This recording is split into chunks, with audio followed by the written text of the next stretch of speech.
Масштабную премьеру готовит Национальный драмтеатр имени Топанова. Коллектив решил воплотить на сцене знаменитое сказание о девушке-богатырше Алтын Арых.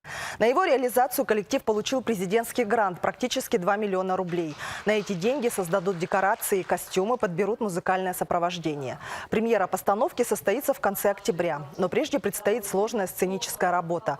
Созданную на хакасском языке пьесу перевели на русский, чтобы подготовка шла с учетом многостороннего восприятия. Со сцены произведение прозвучит в национальном варианте. Артисты уже распределили роли. Сразу после летнего отпуска, который заканчивается в августе, начнутся усиленные репетиции. Театр обещает удивить зрителей. В сюжете, уверяют создатели, каждый найдет близкий для себя мотив.